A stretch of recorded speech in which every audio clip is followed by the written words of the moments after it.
De par mon expérience de web designer spécialisée dans la création de sites web pour les thérapeutes et les entrepreneurs spirituels, je vois régulièrement les mêmes erreurs commises par les thérapeutes lorsqu'elles créent ou qu'ils créent leur site web. Alors, je suis certaine que tu imagines déjà des erreurs de type technique, et il y en a en effet, mais je parierais que tu n'as pas pensé à certaines autres erreurs dont je vais te parler dans la vidéo d'aujourd'hui et surtout pas à la dernière. Si tu ne me connais pas encore, je suis Carole, je suis la fondatrice de Mon Marketing Holistique et ma mission, c'est d'aller aider les entrepreneurs spirituels et les thérapeutes à aller créer un site qui soit aligné stratégiquement et énergétiquement. Donc, je vais te développer ces 4 erreurs. J'ai repris les 4 les plus fréquentes, il y en a probablement d'autres, que je vois régulièrement, que ce soit auprès de mes clientes ou auprès des thérapeutes que je peux rencontrer et que je vais te donner dans le but que tu évites de les faire, évidemment. Bonjour luminescente. Alors, la première erreur, c'est une erreur très fréquente qui est une mauvaise évaluation de la complexité technique de la création, de ce qui rentre dans la création d'un site web.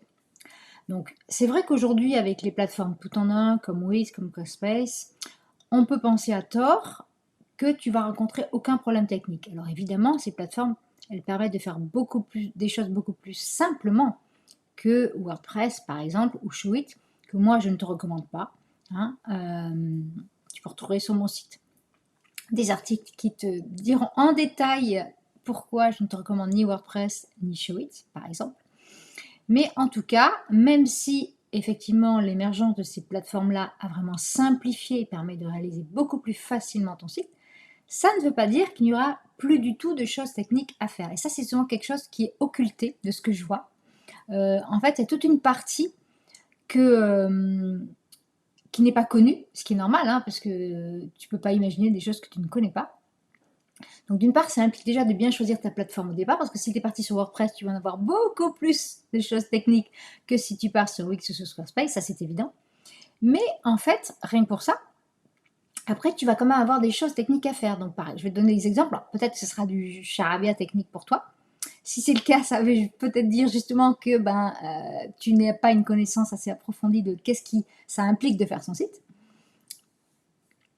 Donc, par exemple, dans les manipulations techniques supplémentaires qu'il va y avoir à faire, même si tu as un site avec une plateforme tout en un, simple, etc., tu vas avoir à connecter ton nom de domaine à ton site, ce qui implique d'aller modifier ce qu'on appelle les paramètres DNS. Donc, c'est quand même une manip un peu technique.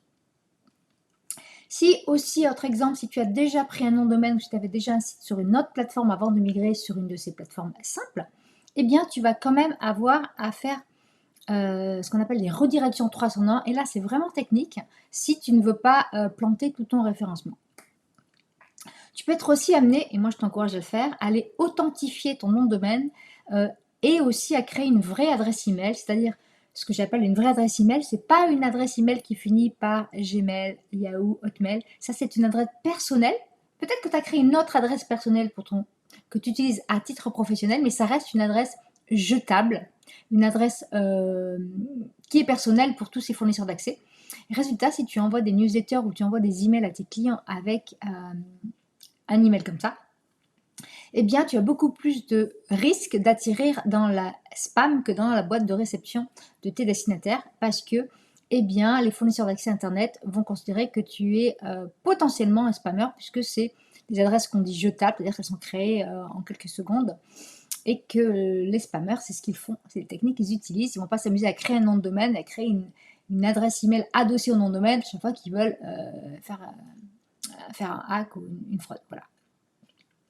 Tu vas aussi avoir à mettre peut-être les mains dans le cambouis quand tu vas devoir aller créer ou relier un outil de paiement en ligne ou bien un outil de prise de rendez-vous en ligne. Donc ça, c'est des choses qu'on n'imagine pas forcément dès le départ et qui peuvent potentiellement avoir des étapes plus ou moins techniques selon les plateformes que tu vas utiliser. Et donc souvent, c'est ce que je disais, eh bien, cette partie-là est sous-estimée. La deuxième erreur, c'est de sous-estimer le temps qui est nécessaire à la création de ton site. Parce que certes, effectivement, une partie de cette deuxième erreur va dépendre de la première, parce que si tu n'imaginais pas qu'il y avait des choses techniques à faire et bien que tu ne les avais pas mises en gros sur ta liste, même si c'est que dans ta tête, tu as une idée, ben voilà, tiens, en 2 semaines, c'est fini. Mais que tu n'avais pas imaginé plein de tâches, elles vont se rajouter en plus au temps nécessaire que tu avais prévu dès le départ. Donc ça, c'est sûr que si tu as pas conscience du niveau technique, ça va t'alourdir ton budget temps, on va dire, voilà. Maintenant, il y a aussi d'autres raisons qui vont faire que excuse-moi, il y a un appel en même temps, qui vont faire que, tu évalues mal ce temps. Ça peut être aussi, outre l'aspect technique, que tu te rends compte, au moment de rédiger les pages de ton site, que ça prend beaucoup plus de temps que tu imaginais. Voilà. Et que faire son site, c'est pas uniquement aller choisir des couleurs, des images, ça c'est la partie fun et la partie sympa. Mais le moment où tu t'assois pour rédiger les pages de ton site, eh bien très souvent, si tu n'as pas fait en amont un travail de réflexion et que tu sais précisément qui tu vas aider, dans quelle problématique tu vas les aider et comment tu vas structurer tes offres, etc. Si tu n'as pas fait un travail vraiment stratégique de réflexion, eh bien au moment de rédiger, c'est beaucoup plus difficile parce que tu vas parler un petit peu dans le vague, où tu n'auras pas, en tout cas, assez de spécificité pour avoir des textes qui se rédigent facilement et qui sortent de l'ordinaire. Donc ça, c'est un premier point que je vois très souvent, c'est eh bien, au moment de rédiger les textes, très difficile, c'est gros blocage au niveau de la rédaction des pages. Et aussi parce que peut-être tu ne sais pas comment on rédige, tu dis bah tiens je vais rédiger ma page, et puis au moment de rédiger ta page, tu dis oh, mais qu'est-ce que je mets dedans? Donc ça te prend 2 fois plus de temps si tu ne sais pas à l'avance, bah tiens, je sais que pour rédiger ma page à propos, il faut que je mette ces éléments, ces éléments, ces éléments, ces éléments-là. Et comme j'ai déjà réfléchi en amont, ben, hop, je suis la trame et je fais. Si tu n'as fait ni l'un ni l'autre, eh bien ça va mathématiquement te prendre beaucoup de temps. Ou alors tu vas juste procrastiner et tu vas pas le faire. Et donc ça va décaler, ça je le vois très souvent aussi, la date de lancement de ton site. Peut-être aussi, tu dois rajouter donc le temps pour des tâches dont tu ne savais pas qu'elles étaient importantes. C'est ce que j'ai dit, voir l'erreur numéro 1. Tu as dû rajouter peut-être des tâches sur ta to-do list que tu ne savais même pas que tu avais à faire. Comme le référencement. Souvent, je vois qu'il y a beaucoup de thérapeutes qui n'ont pas conscience de ce que ça implique de travailler sur le référencement. Et d'ailleurs, il y a une de mes clientes qui m'a dit aujourd'hui qui faisait son site seule, que, sans mon aide, je précise, hein, que créer son site, ça s'apparentait à un accouchement. Alors, sans aller jusqu'à te dire qu'il faut 9 mois pour créer son site, ça prend souvent beaucoup plus de temps qu'on imagine. Et je te recommande vivement de lister toutes les tâches et la durée, le temps que tu penses y passer pour avoir une idée de quand tu vas pouvoir lancer ton site. Et depuis d'ailleurs, mes clientes m'appellent la doula des sites internet, donc cet exemple est resté. Moi, mon propre processus de création, quand je travaille avec mes clientes ou que je les accompagne dans mon programme Mon Site Magique pour créer un site, ça passe par les 4 éléments. C'est ma manière à moi d'être sûr qu'on n'a pas oublié des étapes. Donc avec effectivement le feu, la terre, l'air et l'eau. Et si tu es curieuse d'en savoir plus, tu pourras, regarde si tu es sur Instagram le lien en bio. Sinon, regarde, demande à visionner, à recevoir l'accès à ma masterclass Comment créer ton site holistique. Je te donne le processus en détail. Donc ça, c'est la deuxième erreur. Donc c'est de ne pas consacrer assez de temps, en tout cas de ne pas estimer le temps juste nécessaire et de le sous-estimer lorsque tu prévois la durée de création de ton site. La troisième erreur, ça va être de passer trop de temps sur des choses qui finalement sont plutôt secondaires. Donc souvent, et c'est assez naturel, assez humain, on a plus envie d'aller vers des choses qui nous plaisent, hein, alors que les choses pour lesquelles on a moins d'appétence, moins d'attirance, on va y aller à reculons. Voilà. Et donc, comme je disais, c'est humain, hein, et c'est valable pas que pour la création de sites, c'est valable pour plein de choses. Bon. Et une des erreurs que je vois le plus souvent, c'est, entre guillemets, de mettre la charrue avant les bœufs, comme on dit. C'est-à-dire tu allais passer beaucoup de temps à créer un logo, je vois des personnes qui passent des jours à créer un logo, hein, aller choisir des couleurs, tout ça, avant même de s'être posé, de dire: «OK, mais moi je vais travailler avec qui? Je vais régler quelle problématique? Je veux être connue pourquoi?» Et du coup, elle n'a pas fait ce travail de réflexion sur: est-ce que les couleurs sont alignées avec ce que je veux faire? Est-ce que les visuels sont alignés avec ce que je veux transmettre? Est-ce que les polices sont les bonnes polices? Tout ça, ce travail n'a pas été fait. Et donc le risque, c'est que si tu le fais après, eh bien tu dois le refaire déjà. Bon. Et puis entre parenthèses, j'en profite pour te dire qu'avoir un logo, c'est totalement facultatif, puisque tu peux très bien te lancer en ayant juste le nom, ton nom à toi ou le nom que tu vas donner à ton activité, avec uniquement les polices et les couleurs. Ça par contre c'est important d'avoir une identité visuelle définie, mais il n'y a aucune obligation à avoir absolument un logo sur ta carte de visite, hein. Franchement, voilà. Par contre, je t'invite à passer davantage de temps sur rédiger les textes de tes pages, puisque ça va aussi avoir un impact sur le référencement, et aussi à garder beaucoup de temps pour faire ton référencement. Il y a vraiment une grosse partie de travail. Alors je sais que c'est un travail qui est ingrat, mais c'est un travail pour lequel tu vas avoir un retour peut-être dans plusieurs mois, mais qui va durer aussi des années, hein, contrairement à ce que tu vas faire sur un réseau social où ça va disparaître très vite. Donc, il faut voir ça comme un investissement à long terme. Au sein de mon programme Mon Site Magique, moi je leur donne une roadmap aux magiciennes, comme je les appelle, pour qu'elles sachent, ok voilà, d'abord tu fais ça, après tu fais ça, et en gros, tu ne dois pas passer trop de temps sur telle étape-là, parce que sinon ça signe qu'il y a un blocage, donc on se parle, on voit, parce que c'est pas normal que tu aies passé tant de temps et que tu ne sois toujours pas passé à l'étape d'après. Donc je leur donne une sorte de balisage pour qu'elles sachent que là, ok, ben voilà, elles sont plus ou moins dans les temps, même s'il n'y a pas de compétition, on a tous des temps disponibles pour avancer dans un programme, mais savoir le temps attendu pour ne pas perdre du temps sur des tâches qui finalement n'en valent pas autant, ne valent pas autant la peine que ça, quoi. Voilà. Puis on a aussi des points d'étape individuels pour que je sois sûre qu'elles sont OK avant de passer à l'étape suivante. Et enfin, l'erreur numéro 4, que j'ai gardée pour la fin parce que c'est une des erreurs auxquelles probablement tu n'as pas pensé, et c'est en faisant qu'on s'en rend compte en général, c'est de ne pas oser te montrer tel que tu es vraiment. Alors, en tout cas, c'est ce que je constate parmi mes clientes. Et je vais te donner une indication qui est très importante. Le meilleur compliment qu'on pourra jamais te faire au sujet de ton site, c'est te dire, pas qu'il est beau. Certes, je te souhaite que tu fasses un site et qu'il soit beau. Je suis très sensible à l'esthétique aussi. Mais c'est pas qu'on te dise, ah, ton site, il est beau. C'est qu'on te dise, ah là là, ton site, il te ressemble tellement. C'est toi, ton site. Voilà. C'est que ton site, quand les gens le voient, les personnes qui te connaissent, elles te retrouvent dedans. Et que les personnes qui ne te connaissent pas, ils ont une image fidèle, une représentation fidèle, ils ressentent ton énergie, ta vibration et ce que tu veux transmettre au travers de son site. Puisqu'ils ne te connaissent pas, c'est le seul moyen que tu as de le transmettre en dehors d'une présence sur les réseaux sociaux où tu peux avoir des photos, des vidéos, des textes. Mais c'est très important que la personne, elle ressente quand elle arrive sur ton site qui tu es. Et ça, c'est rarement le cas parce que ça implique, pour arriver à transmettre ta vibration, ton essence, etc., deux choses. La première, c'est déjà de se connaître vraiment. Bon, ça, souvent, on le sait, surtout passé un certain âge, mais surtout la deuxième, et c'est souvent là que le bas blesse, c'est de s'accepter tel qu'on est vraiment dans toute sa globalité. Je dirais aussi d'accepter de se montrer tel qu'on est, et notamment pour les entrepreneurs spirituels, de se montrer avec ses dons.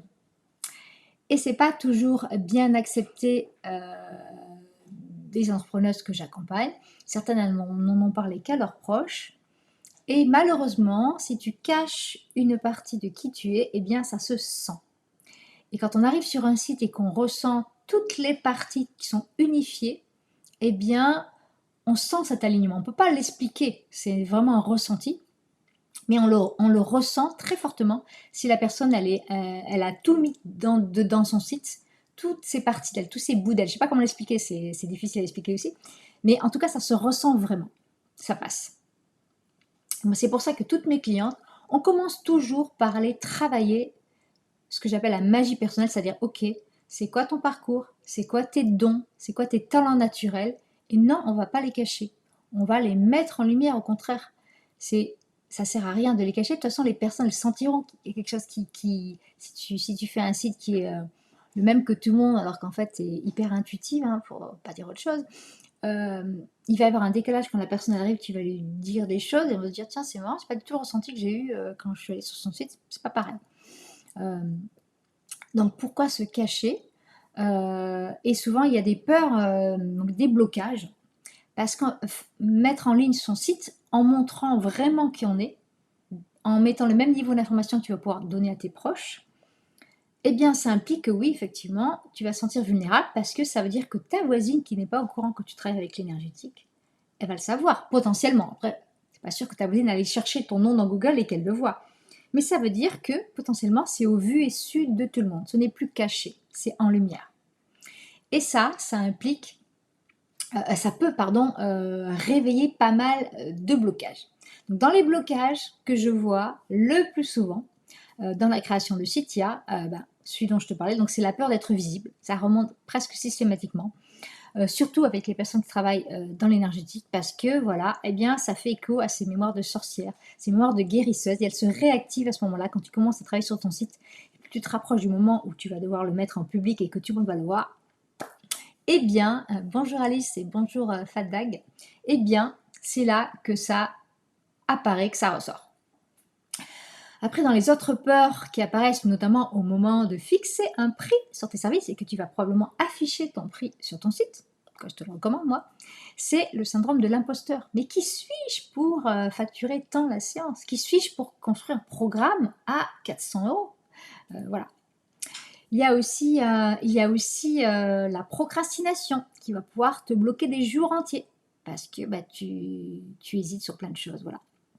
Et puis le fameux syndrome du sauveur. Tu sais, le syndrome du sauveur, c'est celui qui te donne envie d'aller aider tout le monde et du coup, tu vas avoir beaucoup de résistance face à l'idée de se dire, ok, j'ai peut-être intérêt dans ma communication et sur mon site à aller resserrer sur un client de cœur, c'est comme ça que je l'appelle, plus restreint, avec une problématique plus restreinte, avec qui j'ai vraiment envie de travailler, que j'ai vraiment envie d'aider.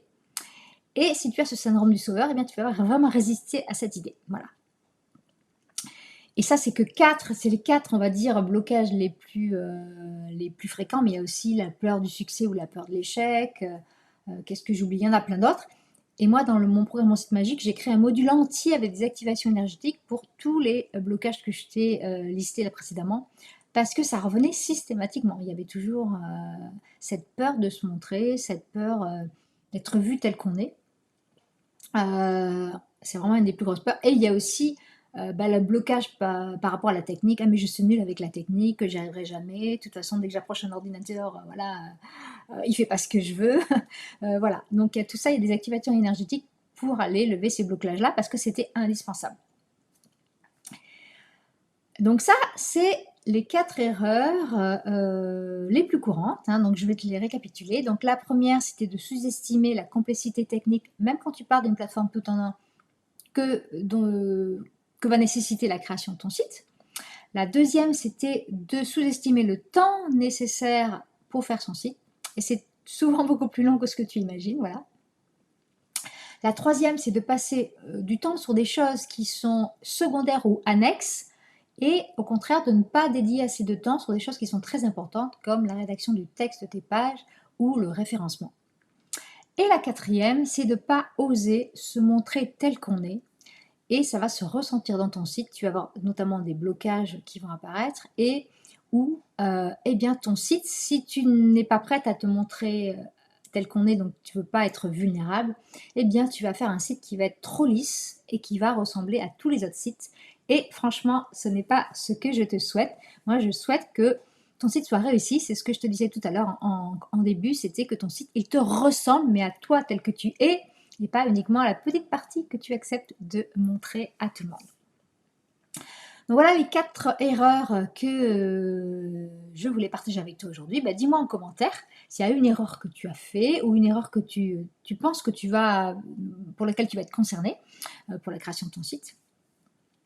Et puis si l'idée de co-créer ton site entouré d'autres magiciennes en étant soutenu t'appelle, je t'invite à aller découvrir mon programme Mon Site Magique. Tu trouveras le lien en bio. Sur ce, je te souhaite une bonne après-midi et je te dis à bientôt.